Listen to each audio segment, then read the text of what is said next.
আজকের এই ভিডিওটি করতে আমার কাছে খুবই কষ্ট লাগতেছে, বুঝছেন? কষ্ট না লেগে কোনো উপায় নেই। কয়েকদিন আগে বাংলাদেশের বিভিন্ন পত্রিকার ভিতরে বলছে যে নোয়াখালীর মানুষ হচ্ছে ধনী, মানে আমার জেলা হচ্ছে নোয়াখালী, বুঝছেন নে? আমাকে নোয়াখালীর মানুষ হচ্ছে ধনী, আমাকে নোয়াখালীর মানুষের মন অনেক বড়, আমাকে নোয়াখালীর মানুষের বাড়িতে, প্রতিটা বাড়িতে 3 থেকে 4টা করে বিল্ডিং আছে। বাংলাদেশের ভিতরে ধনী হচ্ছি আমরা নাকি আবার শিক্ষিত, কিন্তু আমগো মানে আমগো নোয়াখালীর ভিতরে অনেক অকারেন্স ঘটে থাকে। কেন আজকে ভিডিওটি করতেছি কইছি না প্রথমে কষ্ট লাগতেছে?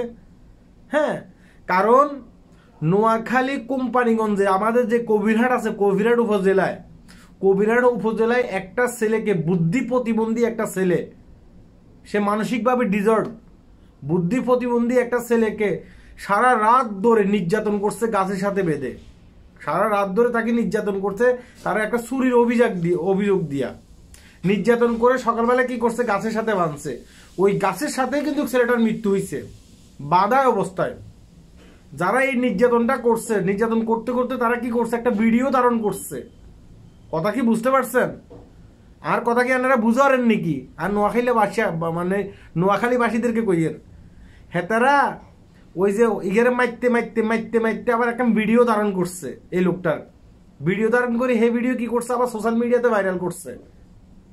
বলতেছে যে তারা হাসতেছে ওই মৃত্যু, মানে ছেলেটার মৃত্যু হওয়া পর্যন্ত এই লোকগুলো সেখানে কি করছে, অপেক্ষা করছিল। এভাবে এই ছেলেটার উপরে নির্যাতন করছে।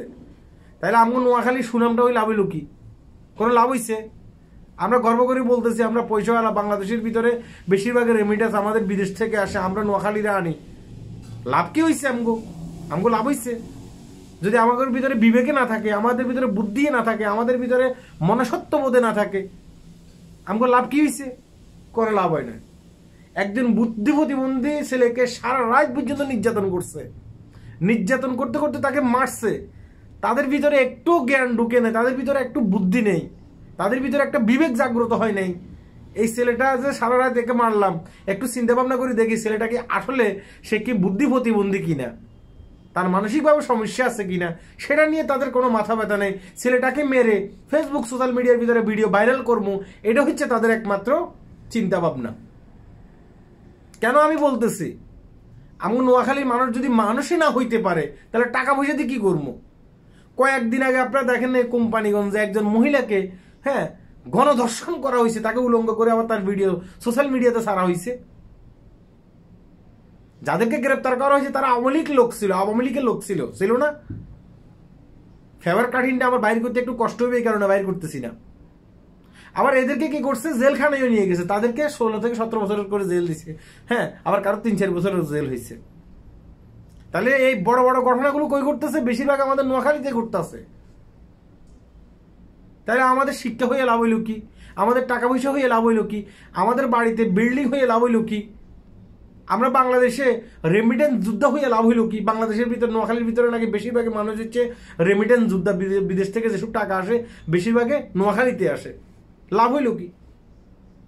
যদি আমরা এটাই না বুঝি যে কোনটা প্রতিবন্ধী মানুষ আর কোনটা সুস্থ মানুষ, কোন লোকটা চোর, কোন লোকটা বদমাইশ, সেটাই যদি আমরা না বুঝি, আপনারা কি আর কথা বুঝারেন নাকি? খুবই কষ্ট লাগছে আজকে। মধ্যযুগীয় কায়দায় একটা ছেলেকে কি করছে, মারধর করা হয়েছে।